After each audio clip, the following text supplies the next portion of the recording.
क्या आप नवाज शरीफ साहब को गिरफ्तार करना चाहते हैं? नैब प्रोसिक्यूटर जनरल से ये अदालत ने पूछा आज इस्लामाबाद हाई कोर्ट में। आगे से उनका जवाब था कि हम नवाज शरीफ साहब को बिल्कुल गिरफ्तार नहीं करना चाहते। ये वही नैब है जिसने इस्लामाबाद हाई कोर्ट के अंदर उनके एडमिनिस्ट्रेटिव ब्लॉक के अंदर खान साहब को जिस तरीके से गिरफ्तार किया। चेयरमैन तहरीके इंसाफ उस वक्त वहां पे बैठे हुए थे, अपनी बायोमेट्रिक करवाने वो वहां पे गए थे। वहां पे दरवाज़ा तोड़ के, खिड़कियों के शीशे तोड़ के इमरान खान साहब को वहां से गिरफ्तार किया और इसी नैब ने उनको गिरफ्तार करवाया क्योंकि वो एक मुकदमे में तफ्तीश के लिए मतलूब थे, उनसे कोई इंक्वायरी करनी थी।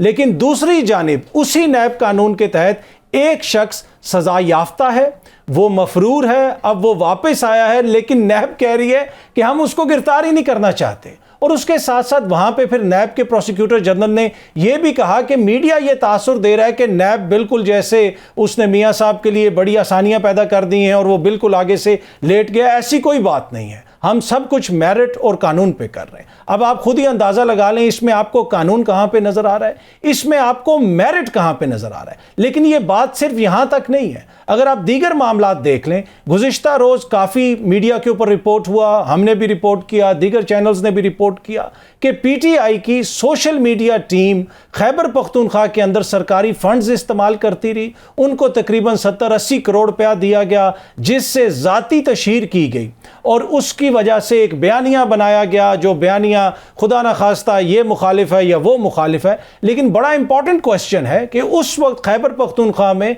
वज़ीर आला कौन थे? महमूद खान साहब। उनका कहीं पे जिक्र ही नहीं है, हर किसी पे इल्ज़ाम लग रहा है। लेकिन अगर खुदा ना खास्ता कोई फंड्स गैर ज़रूरी तौर पे या बग़ैर इजाज़त के या जिसे आप कह सकते हैं खिलाफ कानून इस्तेमाल हुए तो उसकी जिम्मेदारी तो महमूद खान पे आती है। महमूद खान का कहीं पे जिक्र ही नहीं है। और ये चीज़ अगर आप देखें दीगर केसों में आपको ये मामलात वहाँ पे भी नज़र आएंगे।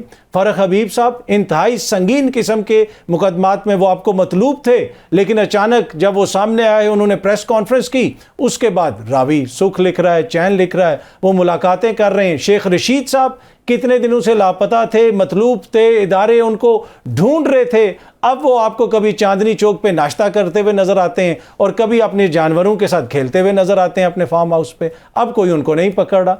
तो ये वो सारी चीजें हैं जिससे सिस्टम की अपनी क्रेडिबिलिटी कितनी कम हो रही है या ज्यादा हो रही है, इसका अंदाजा फैसला साज खुद लगा सकते हैं। और अगर आप दीगर मामलात में भी देख लें, खदीजा शाह का केस देख लें, वो जिस गाड़ी में जा रही थी उस गाड़ी के छत के ऊपर कौन सी मोअज़्ज़िज़ शख्सियत खड़ी थी वहां पे और कौन कौन एहतजाज कर रहा था। लेकिन जो ही कोई शख्स उस जमात को छोड़ता है या चेयरमैन तहरीके इंसाफ के खिलाफ कोई प्रेस कॉन्फ्रेंस करता है या कोई इंटरव्यू देता है, तमाम उसके मामलात हल हो जाते हैं। उमर चीमा साहब ने भी आज यही कहा, जब रिपोर्टर्स से उनकी बात हुई, वो अदालत में आए हुए थे, उन्होंने कहा कि हमें भी कहा जा रहा है कि प्रेस कॉन्फ्रेंस कर लें, अगर हम प्रेस कॉन्फ्रेंस कर लेंगे तो सारे मामला ठीक हो जाएंगे। तो ये वो चीज़ें हैं जिनके ऊपर हमें गौर करने की ज़रूरत है। आजकल के दौर में, सोशल मीडिया के दौर में, ये चीज़ें मैं रिपोर्ट नहीं करूंगा तो कोई और रिपोर्ट करेगा। इससे किसकी साख मुतासिर हो रही है या किसकी साख बेहतर हो रही है, उसका अंदाज़ा आप खुद लगा सकते हैं। जहाँ तक नवाज शरीफ साहब का ताल्लुक है, उस दिन वो मिनिस्टर्स इनक्लेव से